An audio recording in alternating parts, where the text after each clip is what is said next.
Welcome to Big Energy. I'm your host, Cassie Underwood, here to give you a dose of that good energy and talk with people who do it best. Each week, I bring you the knowledge we need to be the forces of nature we came here to be. Hi, friends. I just had a tennis lesson, and I'm very new at tennis. I'm so new, people will still say, "Is this the first time you've ever played tennis?" And I learned something today that I think is a great metaphor for so many of our relationships with other humans. And I wanted to share it with you. And I also want to share with you what it looks like to take 100% responsibility, even if it's not all on you. Those times when you've had some kind of disagreement with somebody, or you've had maybe an argument with someone that you love, and it's going to be beneficial to take 100% responsibility, even though you both have a part in the communication. So I believe in taking 100% responsibility for my relationships, no exceptions. It's not easy, but here's why you want to do this. I have found that it can completely transform a relationship. It can create a total 180 in the way that you are just experiencing the relationship. It can go from something that's really tense to something that's really beautiful just by taking 100% responsibility. You don't need the other person to change. So I came into my tennis lesson and I was feeling super frustrated because I just played tennis this past weekend and I was horrible. I'm always bad, but this was extra bad. I sent 2 balls into the bushes. We were unable to retrieve them because we're just not outdoorsy people. And then I sent 1 into the water. It was a mess. We had to quit early because we ran out of balls. So I said to my tennis instructor today, I'm just not good at figuring out where the ball is going to be. And that's what kept happening, is I just kept not guessing correctly where the ball was going to be. I kept thinking it was going to go straight, and instead it would turn after it bounced on the ground and come toward me. And the ball would just either hit me or be so close to me that I couldn't even hit it. And my tennis instructor said, "Oh, no, that's not you, actually. Whoever you were playing with was slicing the ball."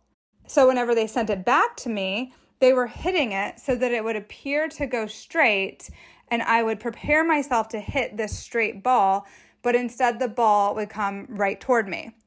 I would hunch up my shoulders and pull my racket in really close and turn it so it would be perpendicular with the ground and try to hit this ball that was suddenly switching directions. So I was missing balls. I was hitting them in every direction. And when my coach told me this, that it wasn't my fault, at first, you better believe my first thought was how to change the way the ball was being hit to me. I was literally okay, cool. Maybe we can come in for a group tennis lesson and they can figure out how to hit the tennis ball to me. That was my first thought. This is so human. We're always great, how can I get the other person to change? How can I just get my tennis companion to hit the ball straight so that I can play tennis the way I want to? Then we can play tennis together really easily and everything will be wonderful. This is human nature. We realize that there's an issue in a relationship and we look at the other person and we think, you're the problem, you change. And even if there was any issue, and listen, I don't even know enough about tennis to know whether it's an advanced thing to learn how to slice the ball. For all I know, the way that the ball was being hit to me was an advanced way to hit the ball. I literally don't know. So just stick with the metaphor of the way that the ball was being hit to me was in a way that I could not hit it. And so human nature is the other person needs to change. The other person needs to do the work, they need to change, and then everything will be great. And sometimes it is mostly the other person. It might be that you could survey 100 of your closest friends if you are in an argument, if you've had some kind of relationship friction, and it might be that 100 of your friends would say the other person in the relationship, not you, needs to change. And sometimes it really is 90% them. But even if it's 90% them, even if they're 90% responsible for what's happening, that still makes it 10% on you. And so it's our job to take 100% responsibility for our 10%. And here's what it looks like if we don't take care of our 10%. We either go like, fuck this, I don't want to play with Judy anymore. That's a choice you can make. A lot of people are using the concept of boundaries to cut people out of their lives. I think that there's a time and place for it. So that's one option. Or Judy can take full responsibility and shift their 90% of the issue. And so then we're still not doing anything about it. But if I either stop playing tennis with Judy, and Judy's a made-up name, or if Judy just takes care of her side of the street, her 90%, that's actually not going to make me a better tennis player. That doesn't mean that it's Judy's job to try to create challenges for me. So if you're like a Judy in this situation, Judy, whoever you are, it's not your job to make things harder or more challenging and to justify it like, well, I'm teaching someone how to really handle this situation, whether we're talking about tennis or any kind of relationship in life. It's not your job to make things harder on other people. It's still your job, whoever you are, to take 100% responsibility for your part. And if you do that, you will become a better tennis player or a better relationshipper. Because if we don't deal with it, that 10% is still there. And that 10% that we haven't dealt with, that's our responsibility in our side of the street or the tennis court, will keep showing up in other tennis games, aka other relationships in our lives, until we learn how to handle it like real players. And that's the work. So if you just cut Judy out of your life or make it Judy's issue, you still don't know how to hit the ball back when someone slices it to you. So you could say, and this is what I decided, I'm going to let Judy turn me into a better tennis player because I fucking love Judy and I want to keep playing tennis with Judy even if she slices the ball. So I spent most of my tennis lesson today learning how to hit the ball back when someone slices it. And it comes to me in a way I didn't expect. And now I'm going to be able to play tennis with anyone who slices the ball. And I'm still going to enjoy myself and it won't bother me. I probably at a certain point won't really even notice it except that I'm just hitting the ball back. And I'll be able to hit more balls than I was before. Have I taken this metaphor far enough for you yet? I mean, do you even know what I'm talking about anymore? So let's make this literal. We're going to take this step by step. So think of somebody in your life that you're having a hard time with, whether it's your friend, your partner, a coworker, a family member. Just pick one. Just pick one. You might be like, oh shit, I'm having trouble with everybody. One person will do. And I would not start with like the hardest person in your life. Just start with someone who you had a little friction with. Don't start with someone that you haven't spoken to in 25 years because you had a huge falling out and now you're alienated. That's not the person to start with. Just start with your neighbor, your coworker, something where it's not huge, but it's still emotionally you feel that hit. And the first thing I want you to do is just check in with yourself and notice how you feel. You might notice that you're angry or that you feel upset or shocked.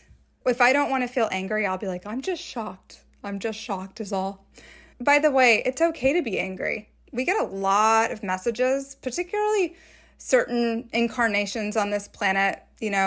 Certain people are not supposed to be angry because we'll be perceived very negatively if we are. But I want to encourage you in a safe, private space to feel your anger. Just feel it. You don't have to do anything with it. Just feel it and know that it's okay to feel mad. That's the first part. And number 2 is to not expect that you'll just be able to go find another tennis companion who hits perfectly. The lesson is yours to learn, not theirs. So don't just be like, oh, fuck Judy, I'm going to find another tennis companion. It's going to show up again. Somehow, as we always do, you'll end up in another job or another relationship and God damn it, there's Judy slicing the ball again. So trust it will show up again. And that's how we get to 100% responsibility is when we really get that we are going to meet this again, so we might as well take care of it now. The next part is self-reflection. And this is something that many of us simply do not know how to do. And if you don't know how, that is okay. Here's what I want you to do. And this can be very challenging, so stick with me. Write this down. Where did I go off course in this communication, this relationship, this situation? Where did I go off course? Not what did they do, what did I do? Where did I go off course? Another way to put that is, what can I take responsibility for doing or not doing that might have made things worse in this situation? And this is not to be hard on ourselves. It's actually going to make you feel better in the end. But start there. And I'm going to give you 5 unexpected ways that we can go off course in relationships. One is wanting someone to behave differently than they've shown you they are. Wanting somebody to behave differently. That's my part. Like if somebody keeps showing me who they are or how they react to certain things or how they do certain things and I keep getting mad, that's not on them. That's on me. The next is expecting someone to have certain emotional capabilities when they simply don't have them. This is an offshoot of the first one, but it's really the fact that not everyone is going to be able to take responsibility for their behavior. So your tennis partner might not be able to hit the ball straight ever. You might just need to learn how to hit a ball that comes to you on a curve, okay? They just simply might not know how. And so having compassion is just like, they don't know how to do self-reflection. They don't know how to do it any other way. And so like really respecting their limitations is going to be important. And one way we can take responsibility is by saying, oh, I was not respecting their limitations. Like this is where they're at. This is what they're able to do. And they're not going to do anything else. So I'm going to take that expectation off. The third unexpected way that we can go off course is setting someone up to react. If we know that someone really doesn't react well to something that we do, that we say, then don't act surprised if they're not cool with it. Again, you know they're not cool with it. So why do you keep doing it? Another way of saying this is not respecting someone's boundary. In one case, you might just have had enough observation with, for example, your mom, that she's not cool when you show up late to the family dinner. If she's reacted for the past 30 years, every time you're late to family dinner, expect she's going to have a negative reaction again, as she always has for 30 years when you show up late again. We're setting her up by being late. We're setting her up. So just stop setting her up. That's a really simple fix, is just stop setting her up to be mad or to be upset.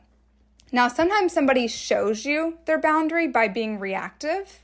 But sometimes people, especially these days, people will actually state their boundary to you. They'll tell you, please stop doing this. I don't want you to do this and I will not tolerate this behavior anymore. And then lo and behold, we do it again. And then we're like, oh, why are you reacting to me in this way? I can't believe that they're doing this. But you keep setting them up, right? And so stop setting them up. Stop setting them up.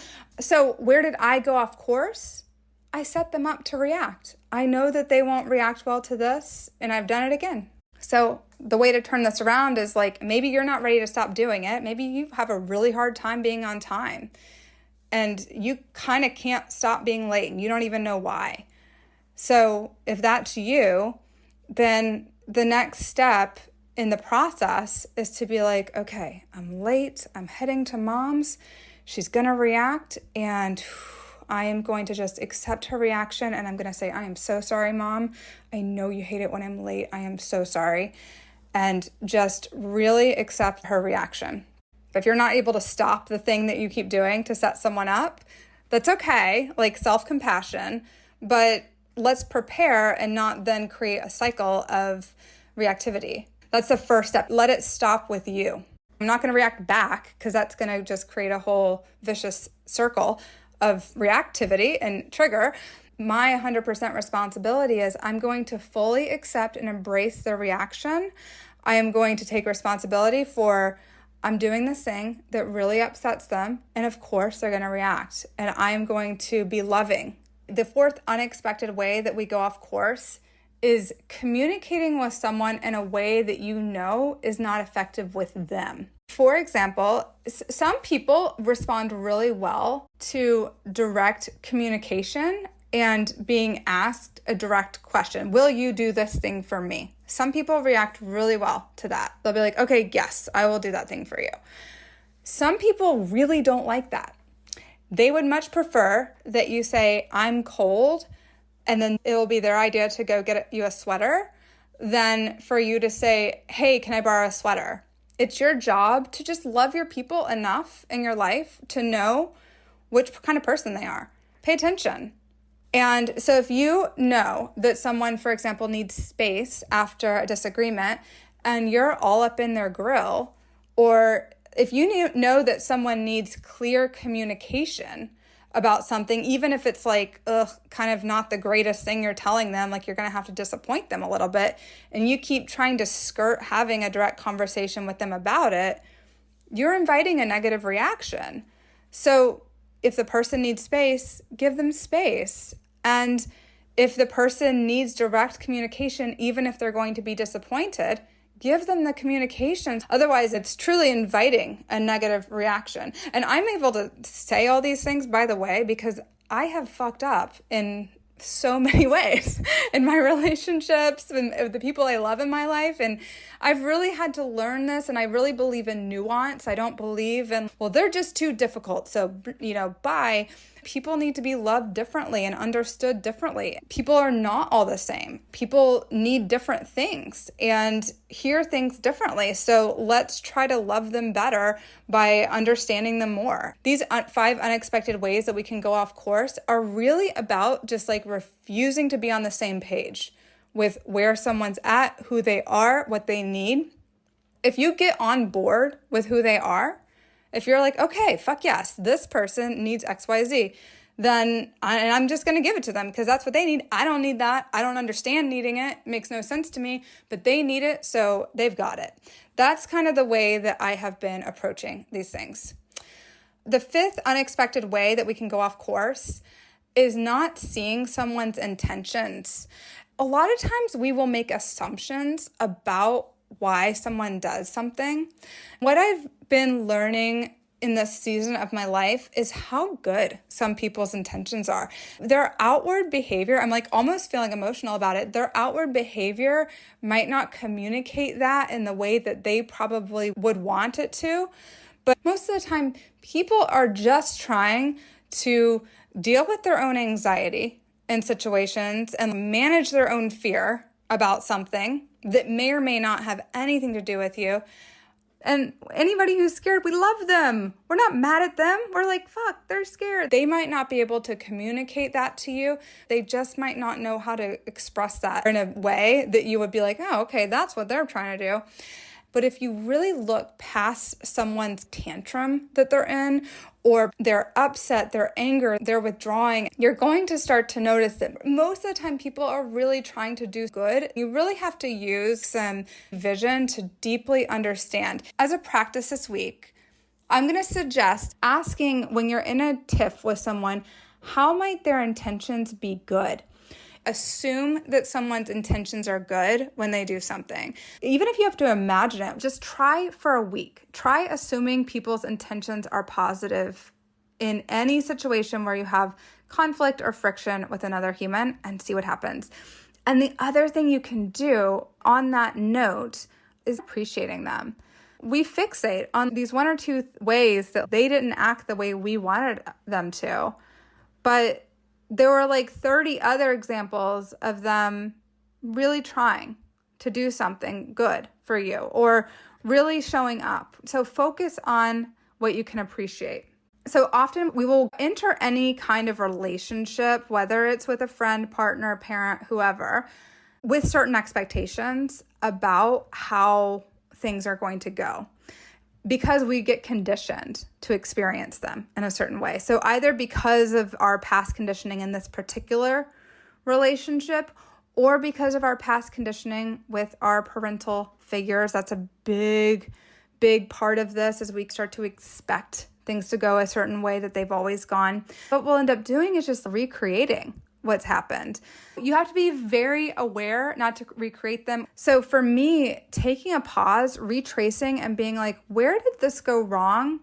And where did I see something that maybe wasn't even there? Maybe did I not see something that was there? Like where somebody was really trying to extend themselves to me, and instead of being like, oh my God, that's so sweet, I see this person is trying. It might not have been the way that I would do it, but it's the way that they're going to do it. And wow, this is amazing. This is incredible. You might have already reacted by the time you get to this place, but you can still take that moment to recognize your part. This is just such deep presence and awareness that's necessary. I cannot overstate the level of awareness, the level of reflection necessary to really take responsibility and say, wait, this was actually not just like my childhood, or not just like earlier in this friendship or relationship. This was a new thing. If I look back, this person was actually trying to be different, and I didn't see it because I was so conditioned to expect them to behave a certain way. So in that case, what do? You apologize. You go back to them and say, wait, I was wrong. I see what you were trying to do there, and I missed it. So thank you.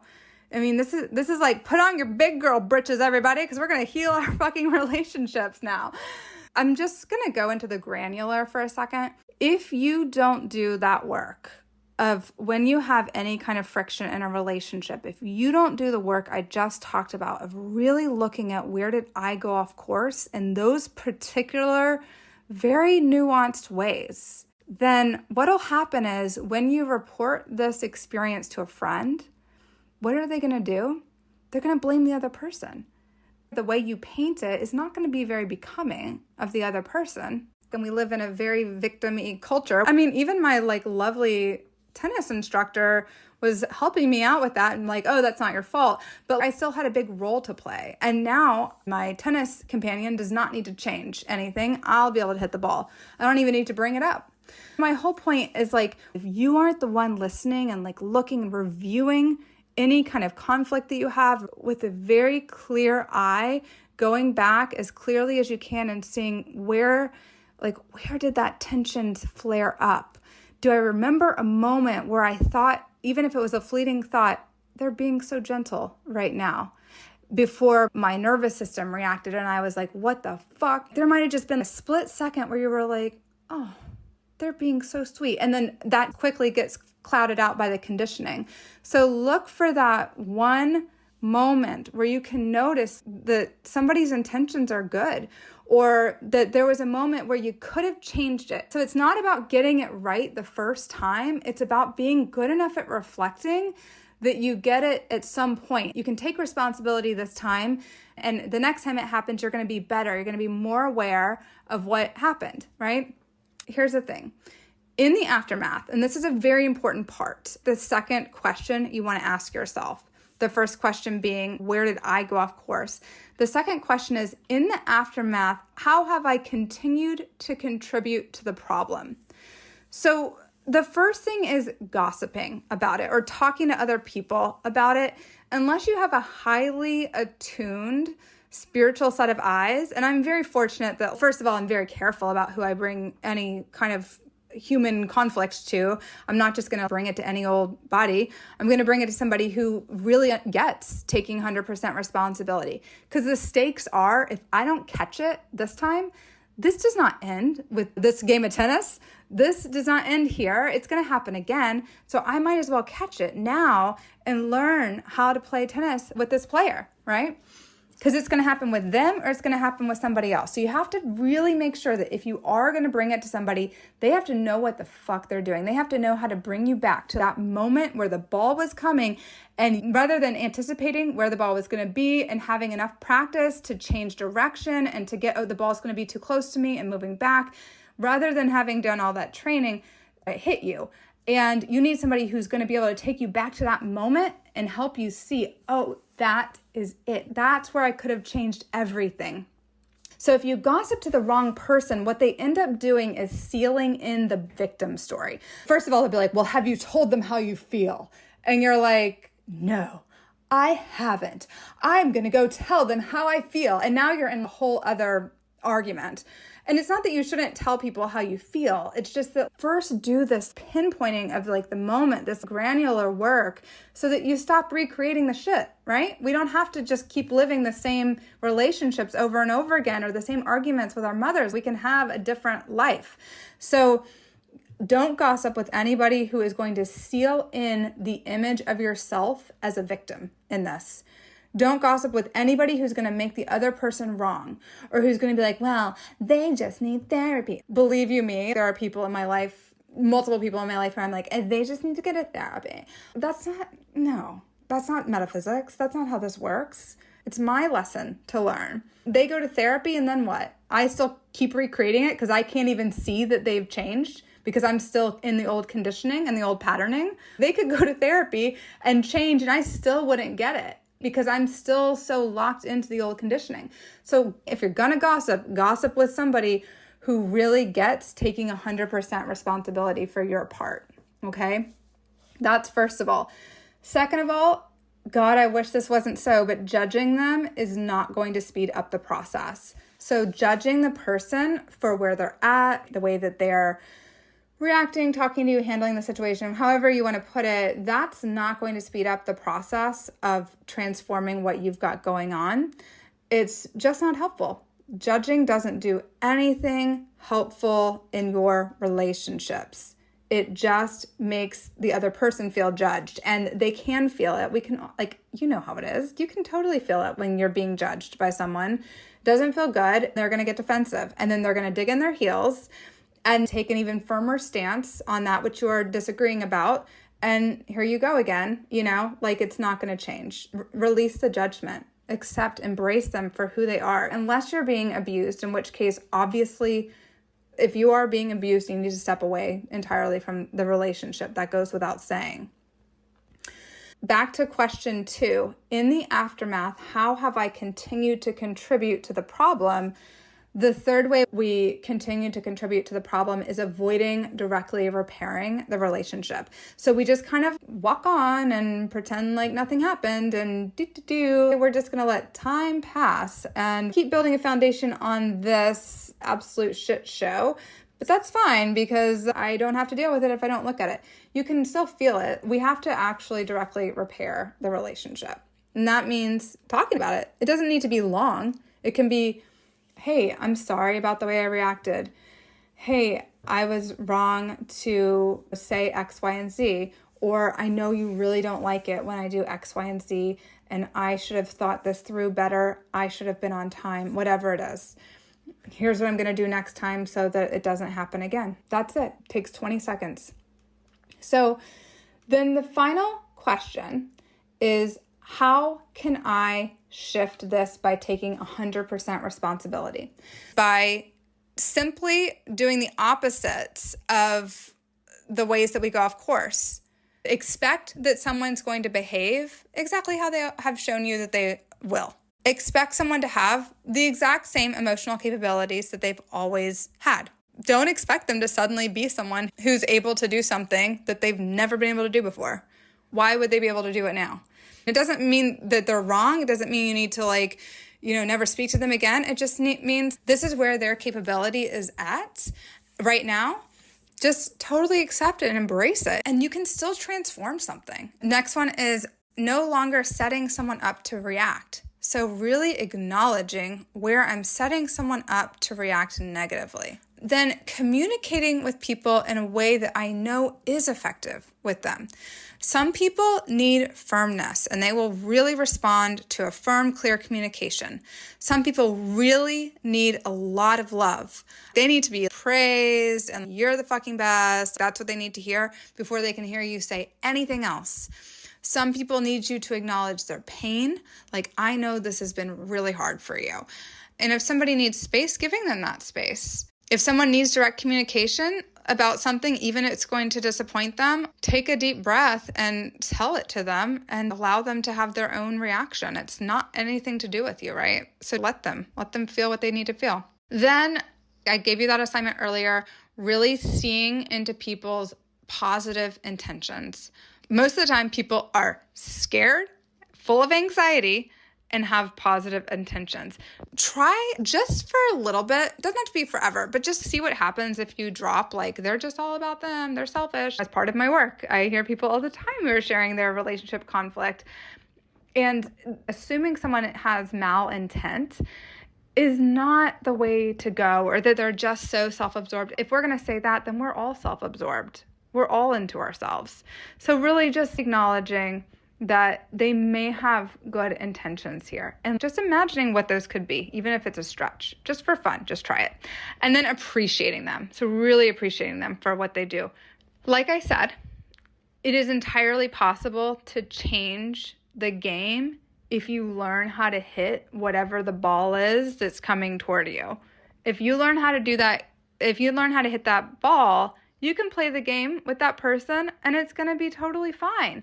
Now, if they're coming over and hitting you with their tennis racket, that's another issue. But if they're just hitting the ball in a way that's like, oh, not this again. Well, if you keep saying not this again, don't set them up. Pause before you respond.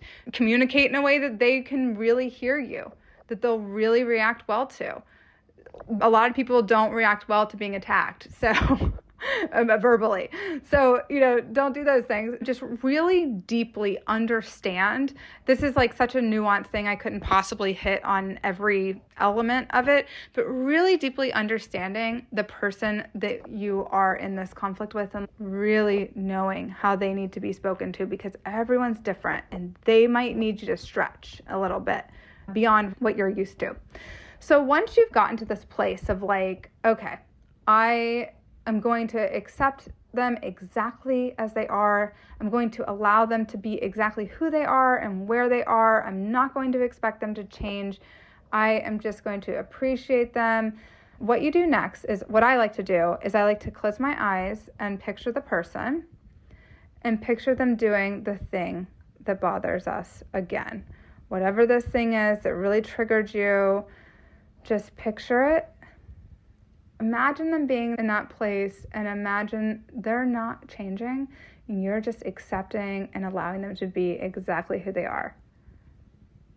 Allowing them to react however they need to, allow them to be how they are. Really sit there until you're not feeling much friction with them anymore. Just really picture them closing your eyes, sending a light from your heart to theirs, and just letting them be exactly who they are, allowing them to hit the ball however they hit the ball. That's how they do it. It's your job to learn how to return the ball back over the net without needing them to change the way that they hit. Got it? You don't have to play tennis with them every day. You can.